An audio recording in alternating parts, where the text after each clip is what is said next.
जय भीम साथियों। मैं डॉक्टर ऋतु सिंह।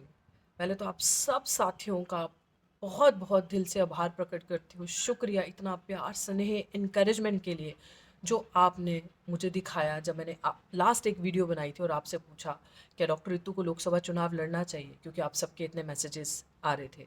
और आप सब ने, मतलब मैं कहती हूँ 99.9% लोगों ने उसमें प्यार भरोसा और यही कहा है कि हाँ, आपको आगे जाना चाहिए, ईमानदार आवाज़ को संसद में पहुंचना चाहिए, हमें बदलाव की राजनीति करनी चाहिए और युवाओं को, पढ़े लिखे लोगों को आगे आना चाहिए।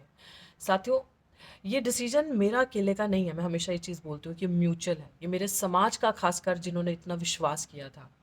और मैं आपको एक रिमाइंडर यहाँ देना चाहती हूँ कि क्यों ये हिम्मत आती है जब आप ईमानदारी की लड़ाई लड़ते हो और बाबा साहेब के दिखलाए हुए रास्ते पे चलते हो।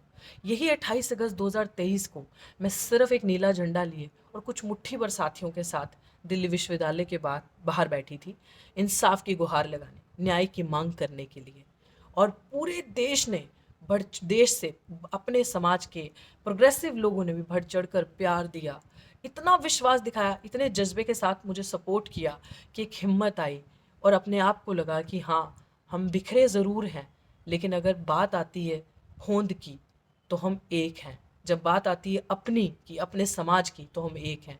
तो मैं इसी के साथ आज जो तमाम साथियों ने, जो आपके मैंने मैसेजेस पढ़े, आपने जो मैसेजेस ईमेल्स किए थे और मेरी पूरी टीम ने जो फैसला लिया है कि अब हम लोकसभा चुनाव, लोकसभा सीट चंडीगढ़ से मैं चुनाव लड़ूंगी 2024 का।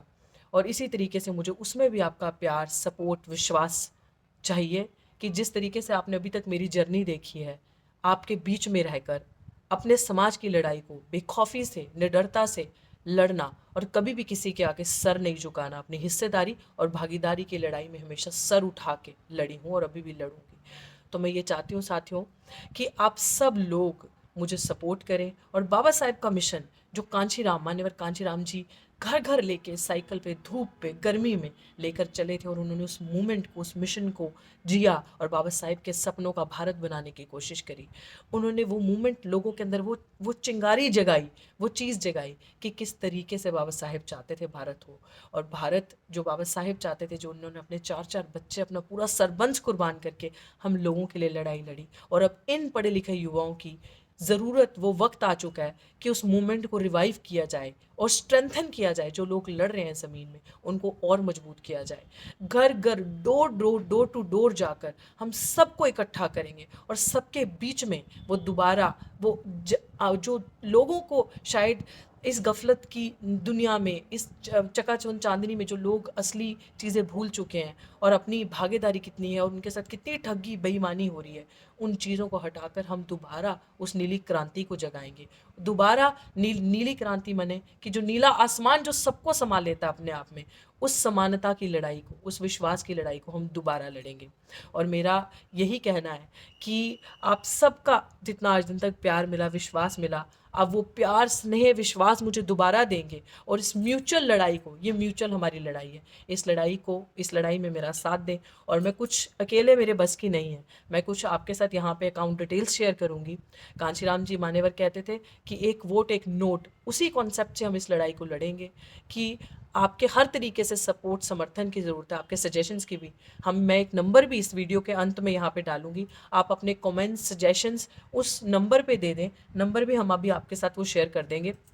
और मैं चाहती हूँ कि बहुजन मूवमेंट को दोबारा ज़िंदा करने की लड़ाई है। तो मुझे लगता है कि वो हम उस लड़ाई को समझे कि जिस तरीके से आज पार्टीज़ अपने नेता हम पे थोप रही है, हम अपना नेता लेकर आना और हमारे सिर पे उस नेता को थोप देना और बताना कि ये नेता, इसको वोट करो। नहीं, वोट हमारा, राज तुम्हारा नहीं चलेगा और ना ही हम चलने देंगे। आपने देखा होगा कि हाल ही में किस तरीके से एक नेता एक पार्टी में जा रहा है, उस पार्टी को छोड़ के दूसरी पार्टी में जा रहा है, उसको छोड़ के तीसरी में जा रहा है, और पार्टी हमें कहती है कि इस नेता को वोट करो। क्या पार्टी ने कभी आपसे सर्वे करके आपके घर आके पूछा कि इन 4 कैंडिडेट्स को हम टिकट देने की सोच रहे हैं, और क्या आपका कहना है इन कैंडिडेट्स के बारे में, क्या राय है जनता की, क्या जनता इन कैंडिडेट्स पे विश्वास करती है? वो कैंडिडेट्स आपके लिए नहीं लड़ रहे, वो अपनी कुर्सी के लिए लड़ रहे हैं।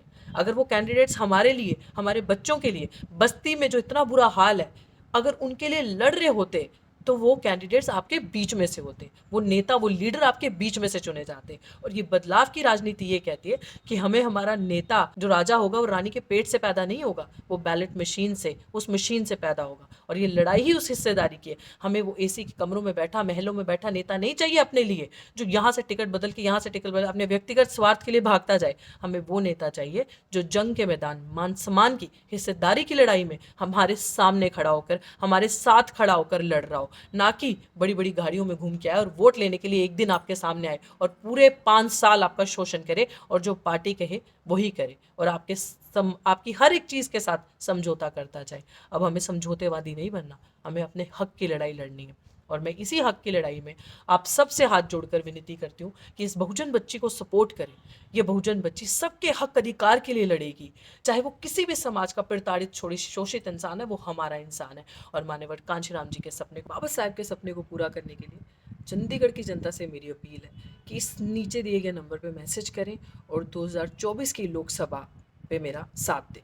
बहुत शुक्रिया। जय भीम साथियों।